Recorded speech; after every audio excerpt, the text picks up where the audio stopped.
Dogs of the name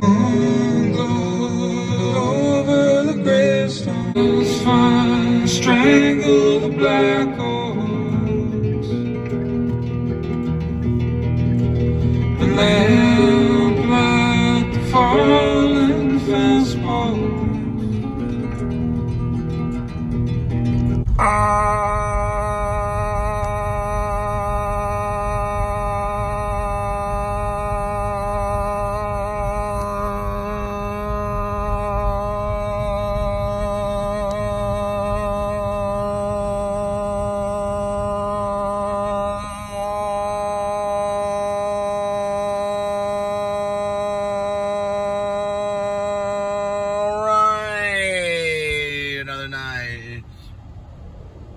Head back to see Linda and Kitty.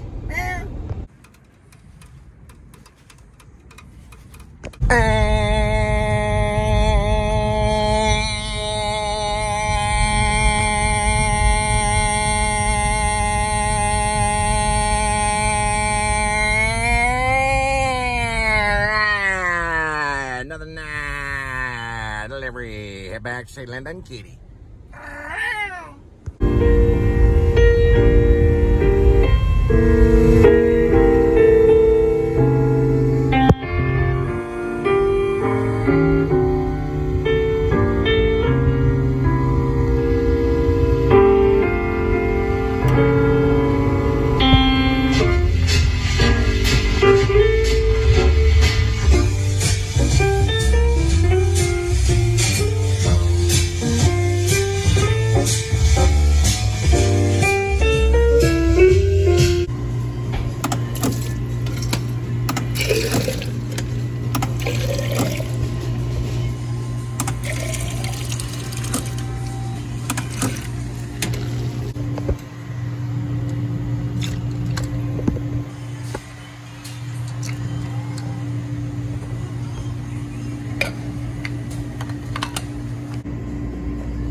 Yeah, someone picked it up. Hold on, let me come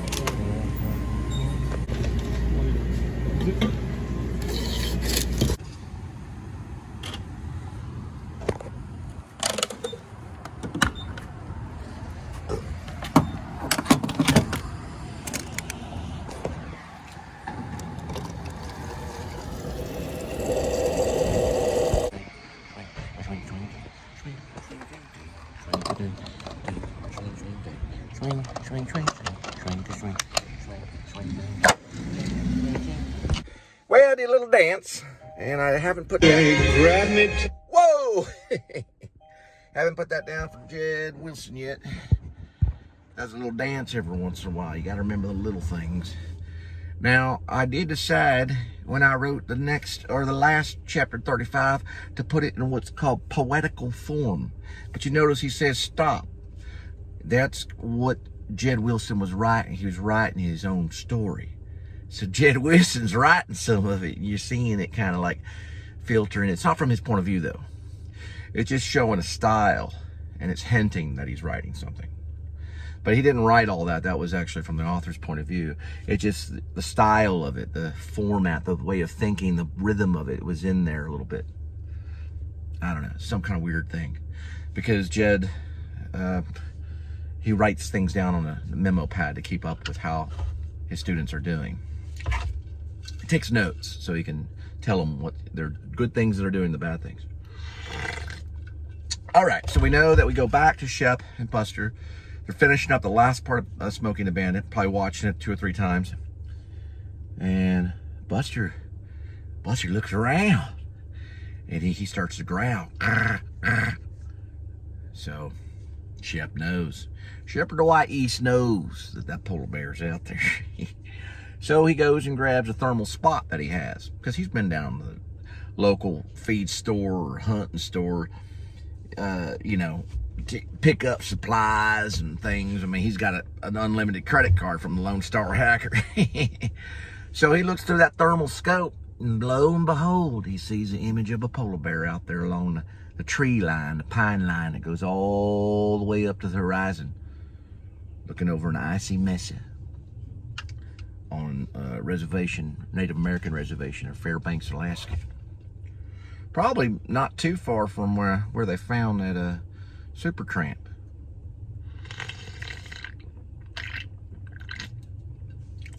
In that vicinity. Now, we switch over to an igloo on a lake. You got two men, Jed Wilson, wearing one of those grumpy old man hats. Right next to him, Droopy, wearing one of them grumpy old man hats. He's got one of those drills going right into the ice. They both plop their lines in to go fishing. Well, they fish and fish and fish and fish, and they talk and shoot the shoot and smoke. Maybe, you know, I think Jed has maybe a horrible smoking habit, but he's not a chain smoker. He's trying to quit, but 2 or 3 cigarettes a day, which is bad. You know, 1 cigarette a day is bad. 2 or 3, maybe American Spirits or something. He's smoking and talking about this and that. And my cousin, he was like this, and he was really into Megadeth. And I'm not, you know, the biggest Megadeth fan. That's where I got this hoodie, and I like Metallica every once in a while. He's kind of shooting it and getting on a level with him. And the next thing you know, he says, looks at him and goes, reason we're really here is not to ice fish. The reason we're here is so that you can get used to being submerged in ice cold water and learn to breathe under the ice. I think it's real quiet. Droopy goes, huh? Yes, my next step is to train you how to breathe underwater, especially under ice. He's like, under ice? This is how you do it. You're going to jump into the water and crawl up over the other side of the ice. You're going to push up on the skin of the ice where it's already melted. And then you're going to put your lips to the ice and take a breath, and push up and take a breath. You're going to use these flippers to do it. He throws 2 flippers over to him. Like, I've never used these flippers before. What is this, you know? Droopy's all getting scared. It's like, listen, I don't know. I don't think I can do this, you know? He's like, oh, you will. He's like, oh, really? Are you going to make me? He's like, well, we'll see. And then he says, eventually, I'm going to need you to wear this. And he hands him this little, like, thing, and he puts it over him. It's like a little tracker, just in case I lose you under the currents. And then he picks up the chainsaw and sets it down over there and kind of dusts it off. He's like, I'm going to break through the ice and save you a little bit later. All right? All right, I'll see you. He walks out of the igloo, and Droopy's just sitting there by himself with the fishing pole. Like, what in the world? I'm not going to jump in the ice. And you hear him out there in the igloo. Yeah, you are. You're going to jump in the ice. Why in the heck? What? Are you crazy? F you, man. I ain't jumping in the ice. Yeah, you will. Just hang on for a minute. And all of a sudden, the circus bear comes in. He's all breathing. He's got the cowbell going there. Now, secretly out in the back, there's Miss Shroom. She's basically the girlfriend of Droopy, but she doesn't know.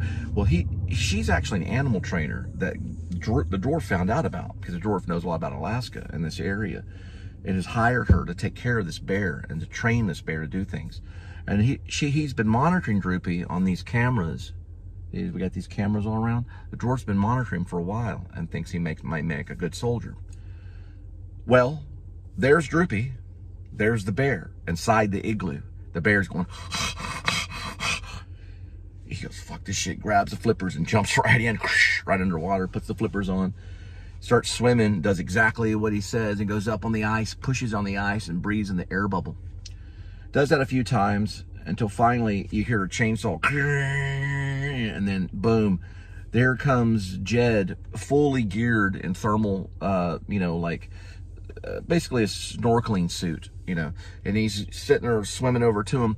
He grabs him, moves him back over the igloo, comes up in the igloo, takes his snorkel out. Well, actually, when he's underwater, he puts a snorkel in his, like an extra snorkel in Droopy's mouth so Droopy can breathe. And he gets over to the igloo, comes up, blows the whistle. The bear turns around and goes right outside the igloo and follows, was it Miss Shroom? Yeah, I think it's Miss Shroom. Follows Miss Shroom back to the cage for the bear, you know, because the bear will do whatever Miss Shroom says, because the bear is a trained bear. It's just intimidating. Then he gets there and is sitting there and here's a blanket. And he's like, you did pretty good, Droopy. You did pretty good. Droopy's like almost about to cry.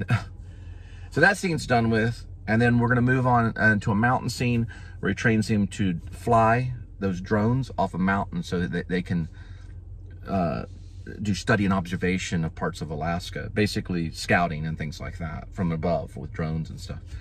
He'll train him to do that too as well. So he'll be trained in drone, he'll be able to swim underwater, especially icy water. He'll be able to handle bears eventually, or he won't be as afraid of bears as you think. As long as you don't show fear and you bring your hands out really, really wide and you yell, the bears will run away usually. Polar bears are a little aggressive though. Okay, so we have that suited up. A couple things we know about the dwarf. I didn't put the title of that. I wanted to put that title in there. I didn't remember to. This is where the dwarf learns about the system, okay? Sorry, where the dwarf learns about the online system in law. Because the dwarf knows that Shep eventually down the line in the story. So the dwarf knows that that's actually Shepard Dwight East, and not Archie Richter. He knows his true identity. And he has paperwork to prove it. The only problem is when he gives it to the state troopers and they look up everything, according to the online site, he's Archie Richter. And they're looking at this paperwork that's stamped and everything, you know, but it doesn't make any sense to them. Like, yeah, we'll make a note of that and put it by the computer. They can't change it. So they have to go by what's on the system online. That's what the dwarf has to come to understand, and it makes him mad. So the dwarf takes his own initiative and probably cause some kind of problem. He does put a tracker on the interceptor, so we have to find another reason why the troopers would go back to talk to Shep. Probably about something. It could be that he pops the dwarf. Shep does, maybe.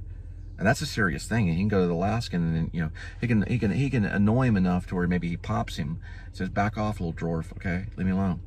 And then he goes to the last trooper and then complains, and then they come back for him. Then he goes and runs with the dog Buster, and they go over a mountain and all this stuff. Then they come back, and lo and behold, there's the polar bear. And then he has to fight the polar bear, and that's where he stabs the polar bear. It gets kind of reverent. I'm taken from reverent, I'm not gonna lie. He stabs the polar bear a bunch of times in the neck. Polar bear dies on top of him, almost exactly like the Leo scene. Sorry about that. And then he doesn't crawl into a horse or anything like that. He just goes back into the, you know, the warmth of the I guess what is it called, the cabin. And then Lady Shelby picks him up and takes him to the vet. And then Buster dies at the vet, so we have a scene where Buster dies. Also, I got to remember the romantic scene, and I got to remember to get to the bar eventually. Right now, we're just going to focus only on the igloo scene and then the thermal polar bear scene where Shep sees the polar bear. And then, of course, you know, like the whole thing I talked about, the igloo and the fishing and going underwater. Okay.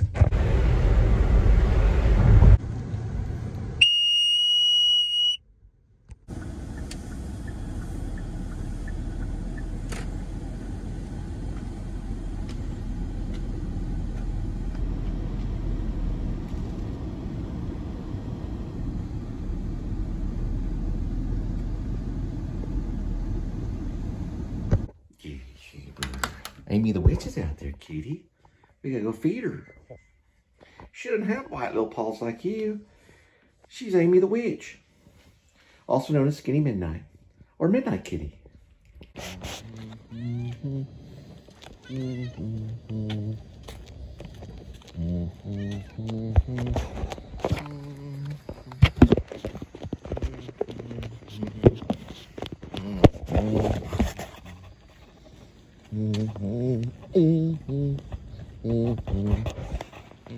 Yeah, here's Tricky.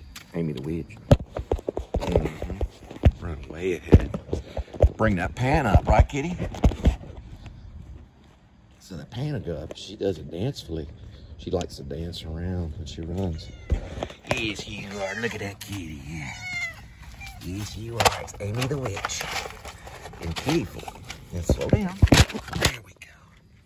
That's a good kitty. All right, Amy. Enjoy.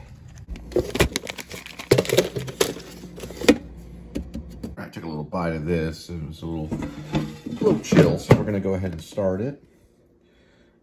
We are going to air fry. We are going to do this and bring it to about 7. Let's see how it works in a minute. Got a little bit of deep dish. Kitty.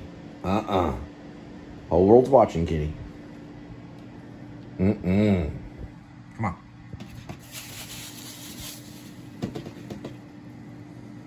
You get you little greenies or something. Those little frisky greenies. Or whatever they're made out. Oh, there we go, kitty. Yeah. Paul. Doing the riding. There we go. There you go. You're playing a tunnel.